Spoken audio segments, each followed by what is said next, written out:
आहे त्यानुसार विभाग व मंत्री महोदयांची नावे पुढील प्रमाणे आहेत। सार्वजनिक बांधकाम सार्वजनिक उपक्रम माननीय श्री दादाजी भुसे, नगर विकास माननीय श्री उदय सामंत, गृहनिर्माण माननीय श्री शंभूराज देसाई। सर्व सन्मान्य सदस्यांना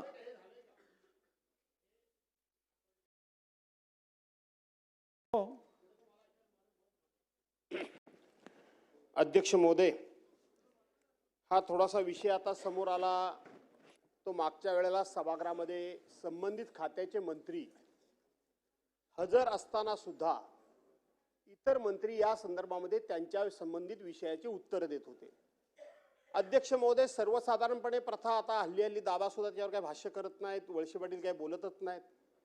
सर्वसाधारणपणे प्रथा अध्यक्ष महोदय अशी आहे की एखादा मंत्री ह्या विधान भवनाच्या आवारामध्ये नसेल, तो जर बाहेर कुठे असेल तर त्याचं कामकाज किंवा त्याच्या विषयासंदर्भामध्ये किंवा त्याच्या खात्या संदर्भामध्ये एखाद्या मंत्र्याला उत्तर देण्याचं किंवा त्याचं कामकाज पाहण्याचं अध्यक्ष महोदय परवानगी देण्याची ही प्रथा पूर्वीपासून आहे। आपण काय नवीन पाडली अशातला भाग नाही, पण नवीन प्रथा ही पडलेली आहे अध्यक्ष महोदय की संबंधित मंत्री या प्रिमायसेस मध्ये आहेत, आवारामध्ये आहेत, आपल्या चेंबरमध्ये बसून असतात आणि त्यांच्या खात्याचं उत्तर कुठल्या तरी मंत्र्याने देणं ही प्रथा माझ्या दृष्टीनं जरी आपण परवानगी घेतली असली, माननीय मुख्यमंत्री महोदयांनी त्याला परवानगी दिली असली, आपण जरी सभागृहाच्या समोर हा विषय ठेवला असला तरी मला असं वाटतं की ही प्रथा चुकीची आहे।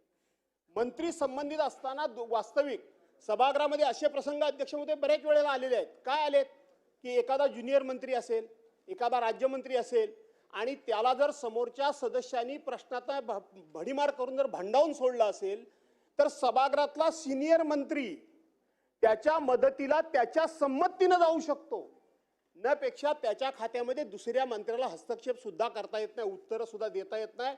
ही प्रथा अनेक वर्षांपासून या सभागृहाची आहे आणि म्हणून माझं म्हणणं एवढंच आहे की तुम्ही त्यांना परवानगी देत असताना ते जर या प्रिमायसेस मध्ये नसतील, चेंबरमध्ये नसतील, विधिमंडळाच्या आवारामध्ये नसतील तर जरूर परवानगी द्या, न पेक्षा ते जर इथे असतील तर संबंधित मंत्र्यांनीच उत्तर दिलं पाहिजे असं आपण अध्यक्ष म्हणून निर्देश द्यावे असा माझा आग्रह आहे। ठीक आहे। सन्मान्य सदस्य भास्कर जाधव साहेबांनी जो मुद्दा आता उपस्थित केला त्या संदर्भात मी एवढंच सांगू इच्छितो की सर्वसाधारणपणे आपण म्हणालेली बाब अत्यंत सत्य आहे की संबंधित खात्याच्या मंत्र्यांनी उत्तर देणं अपेक्षित असतं, पण संविधानात दिलेल्या तरतुदीनुसार आपल्या सगळ्यांना कलेक्टिव्ह रिस्पॉन्सिबिलिटी सामूहिक जबाबदारीची संकल्पनेची कल्पना आहे।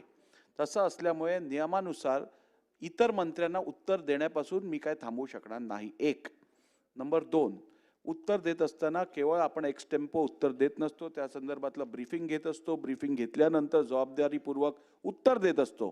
त्यामुळे एखाद्या खात्याचं जर का भार उत्तर द्यायचा भार जर एखाद्या मंत्र्याकडे सुपूर्द केला असेल आपण तर त्या मंत्र्यांनी ब्रीफिंग घेऊन अधिक प्रभावशाली उत्तर देणं जर शक्य होणार असेल तर मला वाटतं या गोष्टीत कुठची अडचण नाहीये।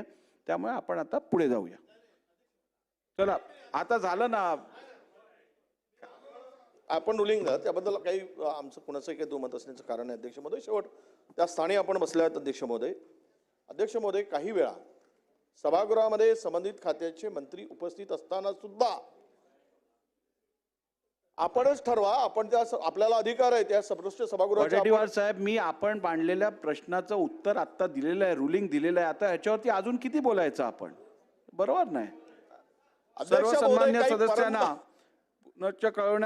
पुनश्च कळवण्यात येते की भारतीय गणराज्याच्या 75व्या वर्षपूर्ती निमित्त भारताच्या संविधानाची गौरवशाली अमृत महोत्सवी वाटचाल या विषयावर दिनांक 26 मार्च 2025 रोजी विधानसभा सभागृहात झालेल्या चर्चेला माननीय मुख्यमंत्री श्री देवेंद्र फडणवीस यांनी उत्तरादाखल केलेले भाषण पुस्तक स्वरूपात महाराष्ट्राचे माननीय राज्यपाल श्री आचार्य देवव्रतजी यांच्या शुभ हस्ते आज मंगळवार दिनांक 9 डिसेंबर 2025 रोजी सायंकाळी 6:30 वाजता मान्य राज्यपाल महोदयांचे कार्यालय व निवासस्थान लोकभवन सिव्हिल लाईन्स नागपूर येथे समारंभपूर्वक प्रकाशित करण्यात येत आहे।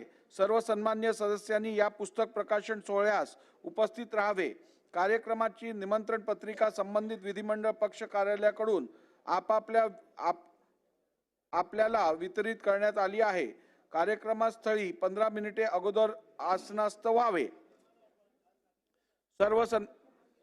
परत एकदा आठवण करून देतोय, तुम्ही यावं असा माझा आग्रह आहे. त्यासाठी सर्व सन्मान्य सदस्यांना कळवण्यात येते की काल काही सन्मान्य सदस्यांनी प्रवेश पास नसलेल्या व्यक्तींना विधान भवनामध्ये सोबत आणल्याबाबत मुख्य सुरक्षा अधिकारी यांनी माझ्याकडे अहवाल सादर केला आहे.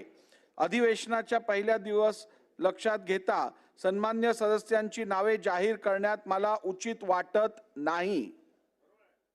तथापि भविष्यात अशा प्रकरणाची पुनरावृत्ती घडल्यास त्या सन्मान्य सदस्यांची नावे सभागृहात जाहीर करण्यात येतील व त्याबाबत पुढील योग्य ती कारवाई करण्यात येईल.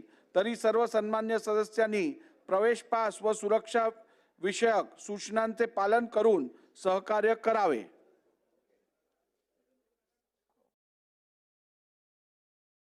स्थगन प्रस्तावाच्या सूचना.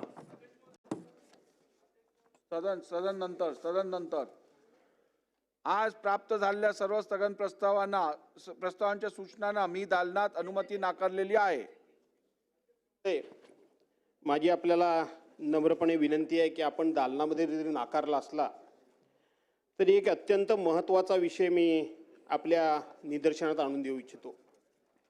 अध्यक्ष महोदय, आपल्याला आठवत असेल की आपल्याकडे CST स्टेशनचं छत्रपती शिवाजी महाराज टर्मिनस म्हणून नाव झालं आणि त्या ठिकाणी एक छत्रपती शिवाजी महाराजांचा अश्वारूढ पुतळा उभा करावा अशा प्रकारचा प्रस्ताव हा मी सभागृहामध्ये मांडला.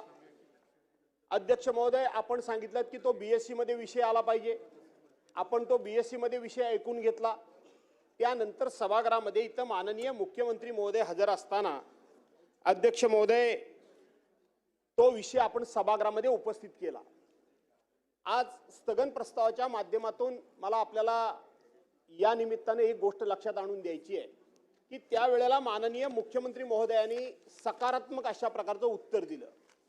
त्यांनी दिलेलं उत्तर आज आपल्याकडे रेकॉर्डवर आहे, माझ्या हातामध्ये आहे. त्यांनी सांगितलं की जुनं VT स्टेशन आहे त्याचं नवीन नामकरण छत्रपती शिवाजी महाराज टर्मिनस झालं आणि त्या ठिकाणी अतिशय भव्य पुनर्विकास सुरू आहे. त्या माध्यमातून आयकॉनिक स्टेशन तयार करण्यात येत आहे. या प्रकल्पाच्या आराखड्याचा एक भाग म्हणून सदर ठिकाणी छत्रपती शिवाजी महाराजांचा एक भव्य पुतळा उभारण्यात येणार आहे.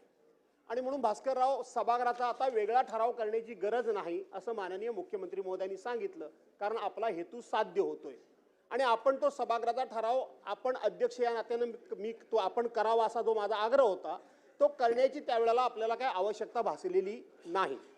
परंतु आमचे सन्मान्य अरविंदराव सावंत हे आमचे पार्लमेंटमध्ये उद्धव बाळासाहेब ठाकरे पक्षाचे गटनेते आहेत. ते ह्या विषयाची सातत्यानं पाठराखण अध्यक्ष महोदय करत होते आणि त्यांना तिथले रेल्वे राज्यमंत्री जे आहेत त्यांनी एक लिखित स्वरूपाचं पत्र दिलेलं आहे. त्यांनी पत्र त्यांना असं दिलं अध्यक्ष महोदय की या ठिकाणी छत्रपती शिवाजी महाराजांचा पुतळा उभारण्याचं काम हे आमच्या अखत्यारीत येत नाही तर ते रेल्वेच्या अखत्यारीत येतं, रेल्वे प्रशासनाच्या अखत्यारीत येतं आणि म्हणून तो विचार शासनाच्या विचाराधीन नाही. आणि म्हणून अध्यक्ष महोदय, पुन्हा एकदा हा विषय वादाचा, चर्चेचा, प्रतिष्ठेचा माझी करण्याची अजिबात इच्छा नाही.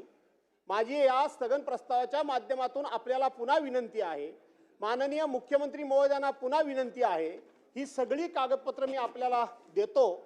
आपण हा या सभागृहामध्ये माननीय मुख्यमंत्री महोदयांनी दिलेल्या शब्दाप्रमाणे त्या प्रांगणामध्ये छत्रपती शिवाजी महाराजांचा अतिशय भव्य दिव्य अश्वारूढ अशा प्रकारचा दर्शनी भागामध्ये पुतळा उभा करण्यासंदर्भामध्ये केंद्र सरकारच्याकडे पाठपुरावा करून त्यांच्याकडून काही जर उणीवा राहिल्या असतील तर त्या दूर करून आपण हा छत्रपती शिवाजी महाराजांचा पुतळा उभारण्याकरता पुढाकार घ्यावा, हे स्थगन प्रस्तावाच्या माध्यमातून माझी आपल्याला विनंती. सन्मान्य सदस्य भास्कर जाधव साहेबांनी आता जी माहिती सभागृहासमोर मांडली, खरं तर या सभागृहात इतर सभागृहात झालेल्या कामकाजाबद्दल आपण चर्चा करत नाही, परंतु मी आपल्याला एवढंच सांगू इच्छितो की उत्तर जे त्या सभागृहात दिलं गेलेलं त्या उत्तरात स्पष्टपणे नमूद केलेलं गेलं आहे की या संपूर्ण परिसराचा म्हणजे छत्रपती शिवाजी महाराज टर्मिनस याचं डेव्हलपमेंटचं काम हे रेल्वे विभागाकडे येत आहे आणि त्यामुळे या संदर्भातला आराखडा असेल या संदर्भातलं कामकाज एक्झिक्युशन असेल,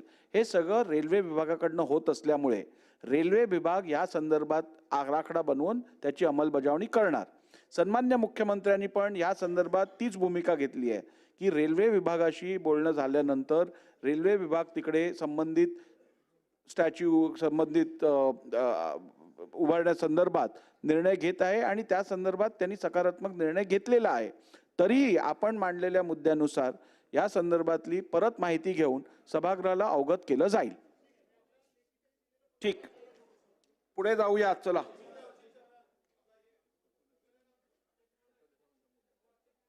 हो देतो.